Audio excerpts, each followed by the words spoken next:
Dewch i fyny'r drws yr hanes Traeth Lafan. Mae ein stori'n cychwyn 60 mlynedd ar o marwolaeth Crist.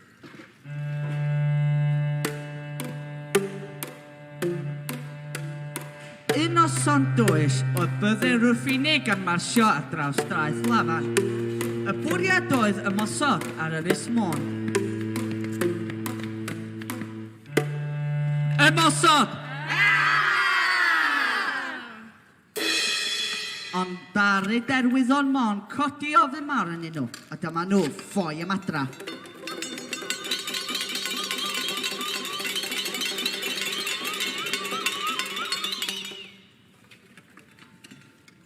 Yn 1937, cafodd Corsiwan Greu Crelyn Fawr ei gario dros Traeth Lafan.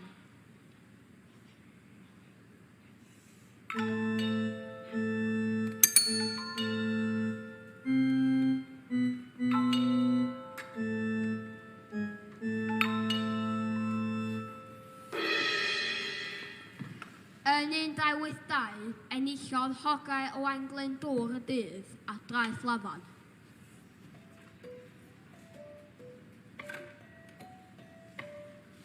Gyrodd y Cymru y Saeson I mor, y mwydr moel y don, ac ar Traeth Lafan dyma ennill y dydd, roedd Owain a'i filwyr yn llon.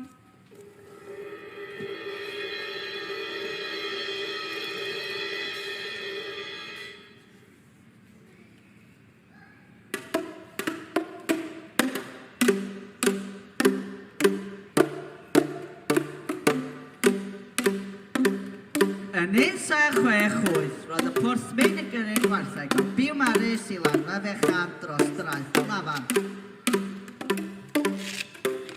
Gallu dy nofio'n wasi?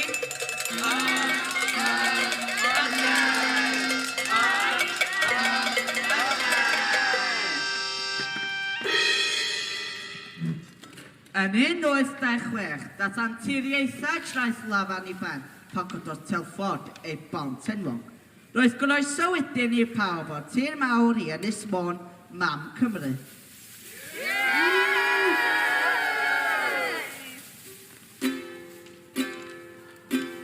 Dewch I weld